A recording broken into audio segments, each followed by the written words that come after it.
And now, it's time for Levack and Goz to answer the question, why? Why?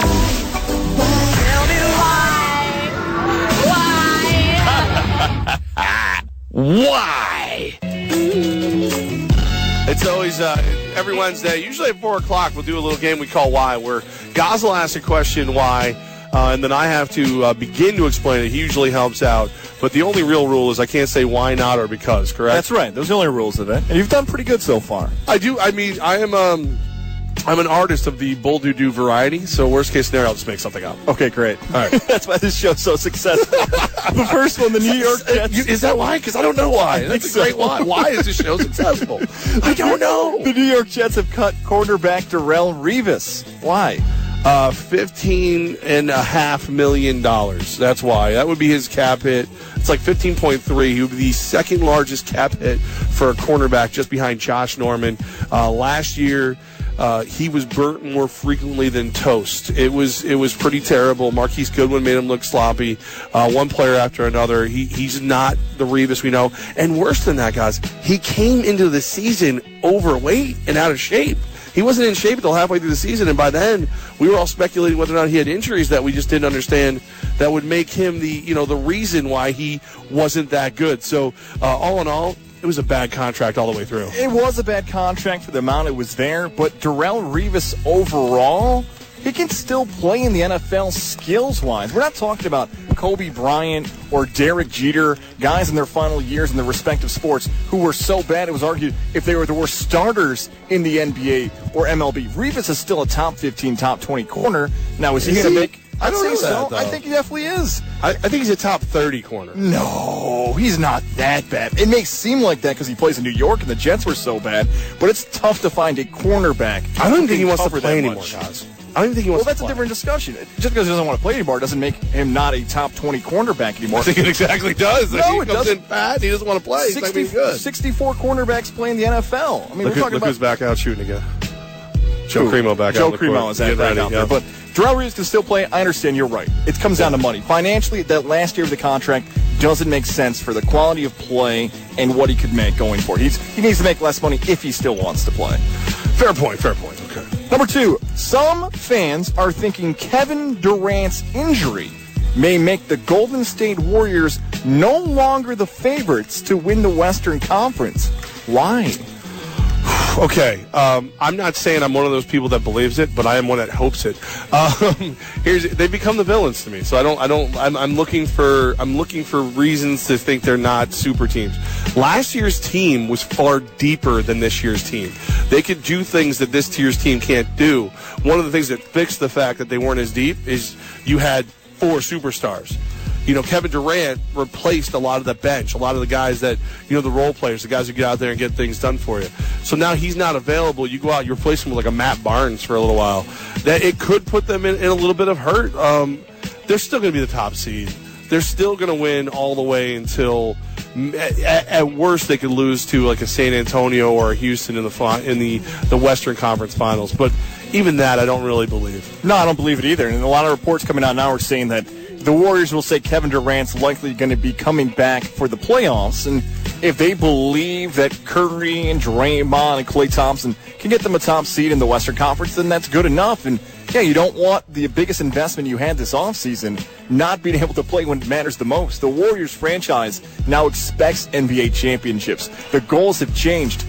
But if Durant's out there in the playoffs, I don't know who's going to beat them. Is it San Antonio? Is Houston ready to take that next step?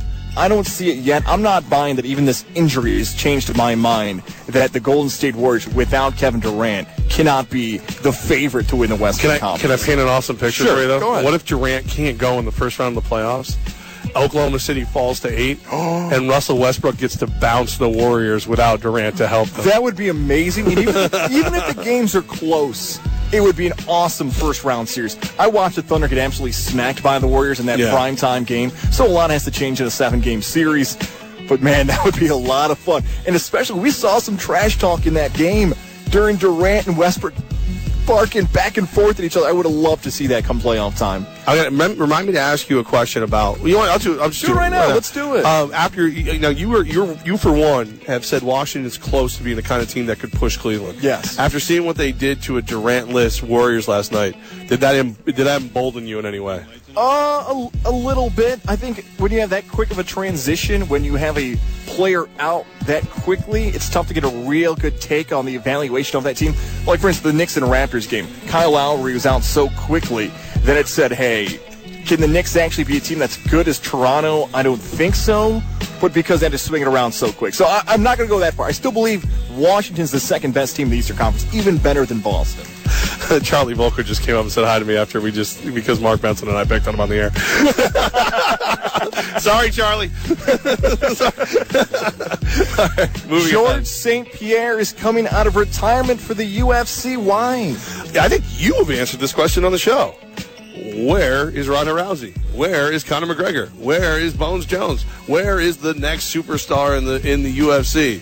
Okay, well, if I don't have a next one, I know where I left my last one. Right. He's been working out for the next Avengers movie as a villain. So let's get him back in. Let's get Rushman into the octagon. See if he can shut up Bisping, which I think he really. I think this might be an ugly fight. I think this might be ugly in the sense that like they're getting beat up badly, or ugly is in the sense that it's not going to be entertaining. I think he's going to smoke Bisping. I think Bisping can take abuse. He'll probably get into the second round, and then that'll be that. This may upset a lot of UFC fans, so I'm going to be very delicate when I say this. But has George St. Pierre had the crossover effect like other UFC fighters? In other words, has he been the Ronda Rousey, Conor McGregor, even Chuck Liddell? I'll even go as far as like a Brock Lesnar, where people know about the UFC because of what they've done. I don't feel like George St. Pierre is that type of fighter, is he? Let me give you a WWE analogy. Okay. Pro wrestling fans love Bret Hart, but he didn't cross over. Right. Because he was before the Attitude Era, like when everybody knew about it. I think if George St. Pierre came out today, he'd be the next great star. Does he have enough left to be the next guy? Like, he's the former Bret Hart. He's a guy that, like, if you're you or me and you watched mixed martial arts 5-6 years ago, you're watching this guy going, no one's ever going to beat him. He's amazing. And now, he's very beatable. But I think I think it's a really good fight for him to come back on. And I really like that comparison. The only other one is like Anderson Silva, but I feel like Anderson. Because I talked wrestling. Right. That, of course. That and like Anderson Silva, like his English is not good enough. It looked like Anderson Silva was just dominating, but he didn't have the grab the mic WWE style and take over the promos like Ronda and McGregor and others could. The New England Patriots have announced that they will not trade Jimmy Garoppolo. Why? Man, I'm trying to. So the reason that makes the most sense to me is Tom Brady is 40. He is whatever. Boom, boom. Go through the things that would lead you to need to have a backup. I think you're not a perfect team. You're well under the salary cap. What he could bring you back. I mean, we're talking about a first-round pick from bad teams. Like, you could get one of Cleveland's first-rounders. You could get the Jets. The Jets or the Bills would have to give you everything. And everything I'm hearing, they might be willing to do just that. So is there concern about Brady making it through 16 games? Are they preparing themselves for another shorter season for Brady? That has to be it, right? Aren't they just doing simple math to think nobody really in NFL history has gotten to the age of 40 years old and not fallen off a little bit? There's been maybe a flash of a season where someone was older and played really well, but consistently, we really can't find an example. We're going to talk about George Blanda. We're going to talk about, like, punters like Ray Guy. Like, that's the best examples we can get. Not in 2017. We're not dealing with leather helmets anymore. It just doesn't happen. So I'm buying that, Levack. I think it's the New England Patriots thinking, we're a smart enough franchise that we know this just can't happen. And even more so, the Patriots have made a career off of the moment you're not as good as you used to be, you're out the door. They would never do that to Brady. I'm not saying that, but it would be crazy to think, okay, so Brady takes the first 4 games off last year, plays 12 games, plays at an amazing level, goes in, sets, 7 Super Bowl records in the Super Bowl. Is it crazy to not kind of contemplate, okay, week 4, we think we're going to be here, we're gonna rest Tom, we'll have Tom play a quarter, you know what I mean? Like is it crazy at that age to not take him off the field once in a while? To help the better future of the franchise. Out loud, it makes sense. It does. It's weird. It's never been done. But it can make you good. Yeah, but We can keep you that dominant force in the AFC East. I got two more for you. Okay. Both involve reality shows, and both somehow you involve love sports. reality. You're worse than me with reality shows.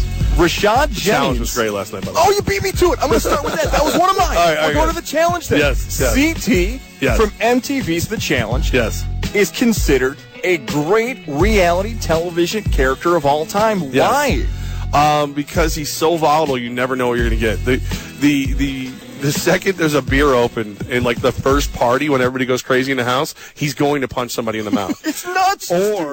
Or he's going to stay in so long that no one can physically beat him, and it's going to take like an amazing strategy from Johnny Bananas to get him out of the house. Yeah, he may be the greatest reality show television character athlete of all time. And he's not a professional football player or basketball player. He's just some random meathead who is on the real world and can just beast on people. If you were his high school football coach, and he didn't play, are you sitting there going, "Oh, I knew it. I knew that little." If I could have just gotten to smoke like 5 less cigarettes and come to class. I don't think I've ever seen a reality television show where the opening episode previewed his return and they hyped up his return for 5 weeks. They Right. just continue to promote him. Right. Not anybody else, just one guy, and he's nuts. He's crazy. And again, if you don't get him so drunk that he punches somebody in the first week, he's going to win. He's going to win the whole thing. The last one is I here. can't believe I just strategically broke down FTV's The Both Challenge. did, and I couldn't get enough of it last night. Last one, former New York Giants running back Rashad Jennings is going to join Dancing with the Stars. Why? Rashad is in amazing shape, and he's a former fatty. So I'm wondering, I think it's just a stay active thing, keep in the public mind. He's got a great charity. He does a lot with kids who, he'll tell you, man, I was a fat kid with glasses who didn't do anything in asthma, and I worked out and I got my life in order. So I think he's one of those guys. He's gonna enjoy everything. He's gonna have some fun. He's gonna keep his mission of getting kids healthy in the public eye. He's already changed a few of his social media accounts to former NFL running back. So he hasn't officially retired, but it seems like he has his mind for the next chapter of his life. And maybe we're biased because we've talked before and we really like him. Yeah. He's an awesome guy. I don't know any other athlete, either fight sport, team sport, individual sport, that has a team around him that is prepped for his life after the professional career better than Rashad Jennings. He's known the next steps on the way, and he's done everything, agent-wise, publicity-wise, to get ready for the next chapter. Running back coach? I don't think he wants to do it. I think he wants to do something if else. it came to it. I think he's done. I think he just wants to step away from football. He's planned on, once that football chapter is over, to go do something, either charity-wise, media-wise, something. It's so funny because, even him, who, he never got that Adrian Peterson, kind of contract. He made a couple $1 million a year. You get $1 million. I can't tell you how many movies I've seen where that's bleep you money. So if he's done everything right, he has every chance to just go live his life normal, go do dancing shows, and talk to kids like myself who are fat and need to lose weight. That's it. I'm a kid at heart, my friend. Okay. Thank you, Levack.